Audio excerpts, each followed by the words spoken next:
Hello दोस्तों, नमस्कार। उम्मीद करते हैं आप अच्छे होंगे। आज हम विज्ञान कक्षा 10वीं का अर्धवार्षिक पेपर है जो संस्कृत का बी सेट है, इसको हम देखेंगे। सबसे पहले हमारे पास हम थोड़ा सा ग्रामर देखते हैं। सबसे पहले हम बता देते हैं, जैसे इसमें दिया अधोलिखित अव्ययम अस्ति। इसमें बताना है कौन सा अव्यय अस्ति कौन सा है। तो राम किसी का नाम है तो ये अव्यय हो नहीं सकता। मोहन किसी का नाम है तो ये अव्यय हो नहीं सकता। इसके बाद सर्वत्र, सर्वत्र इसमें क्या है, अव्यय। और इसके बाद दिया बालक, दिया तो बालक किसी का अव्यय हो नहीं सकता। इसके बाद हमारे पास है, इसमें बताना कि अव्यय कौन सा नहीं है। अधोलिखित अव्ययम न अस्ति।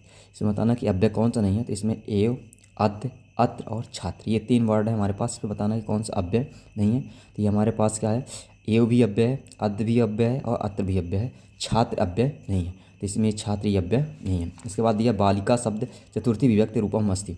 बालिका शब्द में चतुर्थी विभक्ति कौन सा है तुमको आपको बताना है। तो बालिका शब्द में चतुर्थी विभक्ति कौन सा होगा, बालिका है, ये चतुर्थी विभक्ति, इसका आंसर ये हो जाएगा। इसके बाद दिया राम शब्द सप्तमी विभक्ति एक वचनम अस्ति। राम शब्द का सप्तमी विभक्ति और एक वचन कौन सा है। तो राम शब्द का सप्तमी विभक्ति और एक वचन कौन सा है, रामे, क्या है, रामे।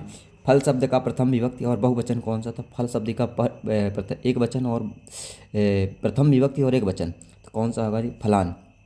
बालक शब्द का पश्चिमी विभक्ति कौन सा होगा। तो बालक शब्द का पश्चिमी विभक्ति कौन सा हो जाएगा, बालकात।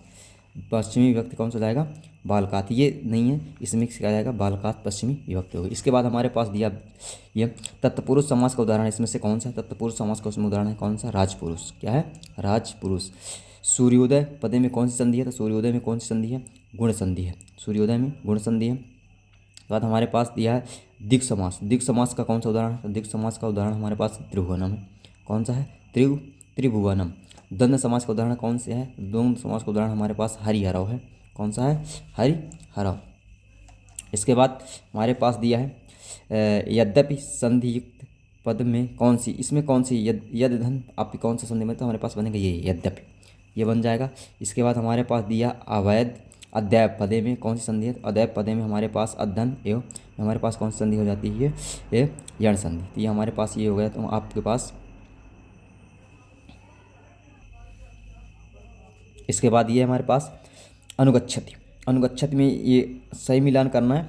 अनुगच्छति में कौन सा उपसर्ग होगा, ये उपसर्ग है इसमें, तो क्या जाएगा अनु।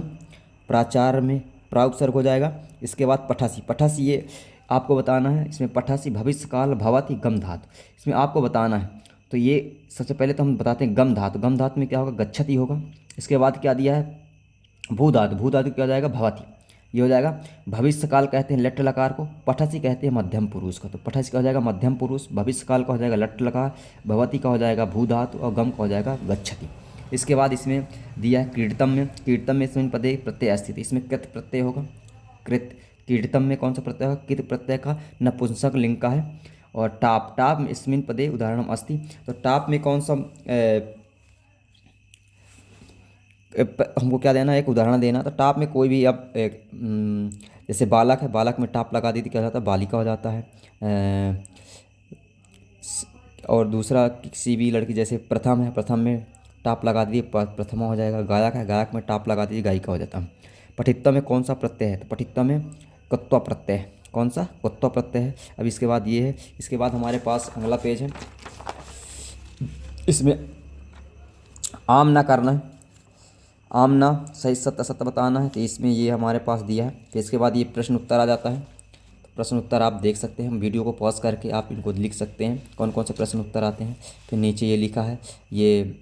और इसके बाद हमारे पास ये है प्रश्न निर्माण करना है, इसमें दो ये करना है। फिर इसके बाद वाच्य परिवर्तन है। फिर इसके बाद हमको श्लोक लिखना है। श्लोक लिखने के बाद इसमें शुद्ध करना है बालकम ये। इसके बाद हमारे पास इसी का अगला पेज आता है ये। इसको आपको क्या करना है, खाली स्थान भरना है। इसके बाद ये घटना का अनुसार घटना क्रमानुसार है। इस घटना के ये कहानी के आधार पर इसको वाक्यों के करना आपको लिखना है। इसके बाद ये पद्यांश आ जाते हैं हमारे पास, 3-3 नंबर के पद्यांश हैं ये। फिर इसमें ये श्लोक वाले पद्यांश हैं। तो आप इनको वीडियो को पास करिए और देख के प्रैक्टिस करके लिखिए। इसके बाद लास्ट में आ जाता है हमारे पास ये अपठित गद्यांश है, जो पढ़ा नहीं होता है और ये आता है। इसको आप पढ़ के और इसमें से प्रश्न उत्तर खुद निकाल सकते हैं। ये बहुत सरल चैप्टर होता है, ये भी अपठित गद्यांश ही है। इसके बाद हमारे पास क्या है, एक अवकाश प्रश्न है। अवकाश प्रश्न ये सबसे इंपॉर्टेंट किसका है, ये छुट्टी के लिए है। और ये विवाह में अपने अग्रज, किसी को मित्र को अग्रज मतलब अपने भाई के विवाह में क्या आना, किसी दोस्त को पत्र लिखिए। और ये इसके बाद आता है एप्लीकेशन, ये निबंध। निबंध आपको संस्कृत भाषा का महत्व, पर्यावरण, सबसे ज़्यादा दो इंपॉर्टेंट है, संस्कृत भाषा का महत्व और अस्माकम देश, ये दोनों याद कर लीजिए। आप कोई ना कोई ज़रूर आपको फंस जाता है, एक महाकवि कालिदास का याद कर लीजिए। तो वीडियो को देखिए और पास करके इसके प्रश्न उत्तर देखिए, उनको सॉल्व कीजिए और लिखिए। आपको ज़रूर पेपर में कुछ ना कुछ इस प्रश्न पत्र से हेल्प होगी और बहुत इंपॉर्टेंट ये तिमाही अर्धवार्षिक का पेपर है। धन्यवाद।